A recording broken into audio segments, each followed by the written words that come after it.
Hey YouTube, Sogyo here, and you perceive colours. They are in fact potentially one of the most important points of your whole vision. If it's that, then you'd be like sharks, because sharks actually can't perceive colour, even if of course we can, and mammals can in general. And the way that this colour perception actually works is at the back of your eyes, there are these things called cone cells, and just like on a computer screen with pixels, there are 3 of these for each of the 3 main physics colours, which are red, green and blue of course, and these pick up certain amounts of each light, and when these are combined they are able to create any colour, and these send signals back based on how much of each light type they're getting, and then your brain does the actual job of stitching these together to create colours and a proper image. And so that's how you see colour of course.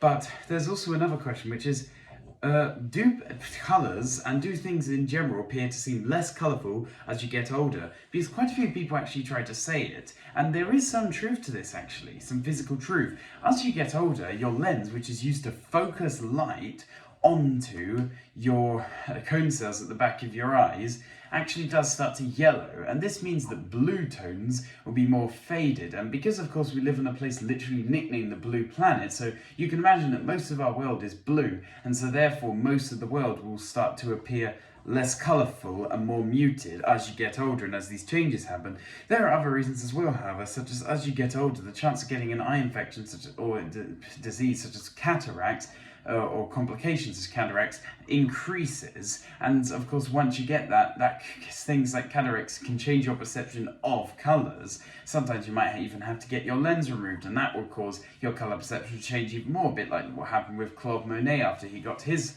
lens removed over his eye, causing him to see colours in a rapidly different way. But of course there is the main reason, which is just nostalgia. People, and I need to make a whole video about why nostalgia exists, but anyway, people of course will try to assume that the past was more colourful just because of the way that nostalgia works. But still, cherish these young memories that you have if you are young while watching this, because the world truly and scientifically is going to become more boring and less colourful.